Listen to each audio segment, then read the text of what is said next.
ఓం శ్రీ రామచంద్ర పరబ్రహ్మణే నమః. భగవద్బంధువులందరకు హృదయపూర్వక నమస్కారాలు. ఓం శ్రీ రామచంద్ర పరబ్రహ్మణే నమః. ఆపదామపహర్తారం దాతారం సర్వసంపదాం లోకాభిరామం శ్రీరామం భూయో భూయో నమామ్యహం. ఓం శ్రీ రామచంద్ర పరబ్రహ్మణే నమః. శ్రీ వాల్మీకి రామాయణం అరణ్యకాండము 15వ సర్గ ఎందలి 1వ శ్లోకం నుంచి 31వ శ్లోకం వరకు గల అన్ని శ్లోకముల యొక్క వచన భావసారాన్ని లక్ష్మణుడు పంచవటిలో సుందరమైన పర్ణశాలను నిర్మించుట అనే కథగా వింటారు.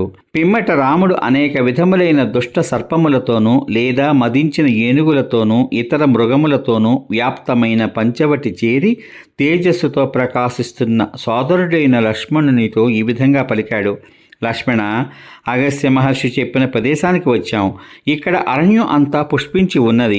ఈ ప్రదేశమే పంచవటి. ఈ అరణ్యమునంతా పరికించి మనం ఏ ప్రదేశమనందు ఆశ్రమం నిర్మించుకుంటే బాగుంటుందో నిర్ణయించు. నీవు ఈ కార్యమునందు నేర్పు కలవాడివి కదా. వన సౌందర్యము, స్థల సౌందర్యము ఉండేది. సమిధలు, పుష్పములు, కుశలు సమీపంలో దొరికేది. జలాశయమునకు దగ్గరగా ఉండేది.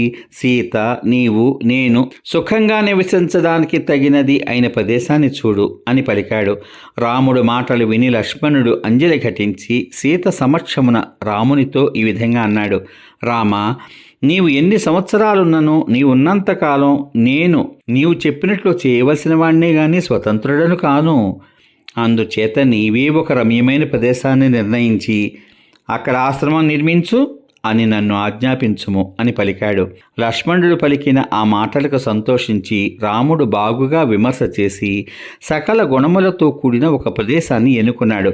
రమ్యమైన ఆ ప్రదేశం ఆశ్రమమునకై ఉపయుక్తమని చెబుతూ రాముడు దాని మీద నడిచి వెళ్తూ ప్రేమగా లక్ష్మణుని చేయి పట్టుకుని ఈ విధంగా అన్నాడు.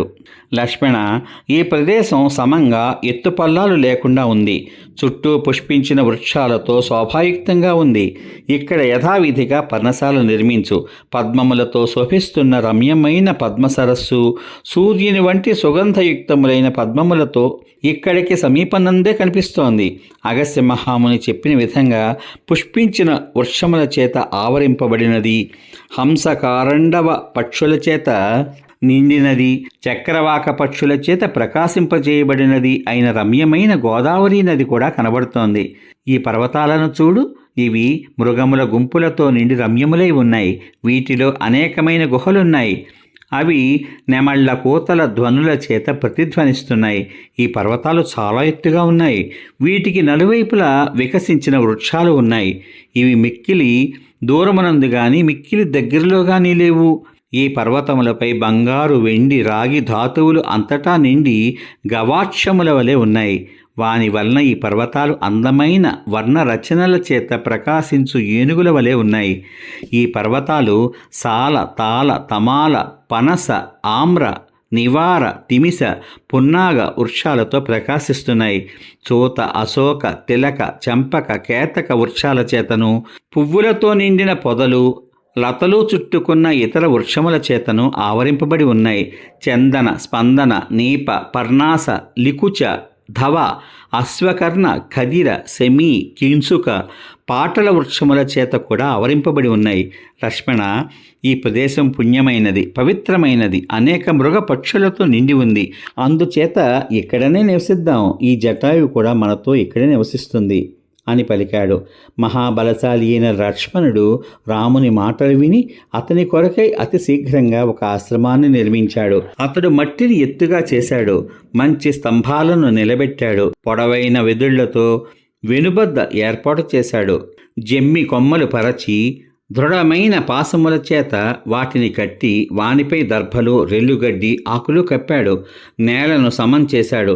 ఈ విధంగా విశాలముగాను అందంగాను చూడ ముచ్చట గొలిపినట్లుగాను ఉన్న పర్ణశాలను రాముని నివాసం కొరకై నిర్మించాడు. ఈ విధంగా పర్ణశాలను నిర్మించి లక్ష్మణుడు గోదావరి నదికి వెళ్ళి స్నానం చేసి కొన్ని పద్మాలు, ఫలాలు సేకరించి తిరిగి వచ్చాడు. పుష్పములతో దేవతా పూజ చేసి యథాశాస్త్రంగా శాంతి కూడా చేసి ఆ ఆశ్రమ స్థానం సిద్ధమైనది అని చెప్పి రామునికి చూపించాడు. రాముడు సీతా సమేతుడై లక్ష్మణుడు నిర్మించిన ఆ సుందరమైన ఆశ్రమాన్ని చూసి చాలా సంతోషం పొందాడు. రాముడు మిక్కిలి సంతోషించి లక్ష్మణుని గాఢంగా కౌగిలించుకుని ప్రేమగా ఈ విధంగా పలికాడు. లక్ష్మణ, నీవు సర్వసమర్థుడవు. నీవు చాలా గొప్ప పని చేశావు. నీ విషయంలో సంతోషించాను. అందుచేతనే నీకు పారితోషికంగా ఈ ఆలింగనాన్ని ఇస్తున్నాను. నీవు ఇతరుల భావం తెలుసుకొనగలవాడవు, చేయదగిన కార్యములు తెలిసినవాడవు, ధర్మములు తెలిసినవాడవు.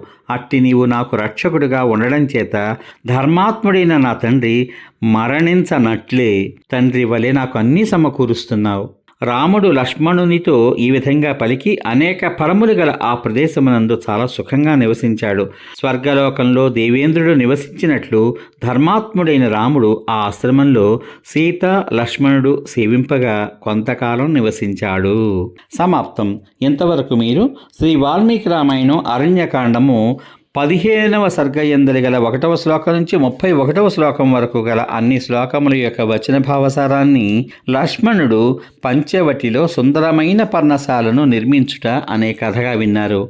రేపటి భాగంలో శ్రీ వాల్మీకి రామాయణం అరణ్యకాండము 16వ సర్గయందలి గల 1వ శ్లోకం నుంచి 43వ శ్లోకం వరకు గల అన్ని శ్లోకముల యొక్క వచన భావసారాన్ని లక్ష్మణుడు హేమంత ఋతువును వర్ణించుట, రాముడు సీతా లక్ష్మణ సమేతుడై గోదావరిలో స్నానం చేయుట అనే కథగా వింటారు.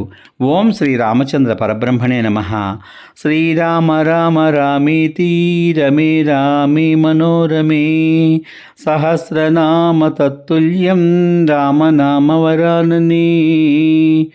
ఓం శ్రీ రామచంద్ర పరబ్రహ్మణే నమః. సర్వే జనా సుఖినో భవంతు. శుభమస్తు. స్వస్తి.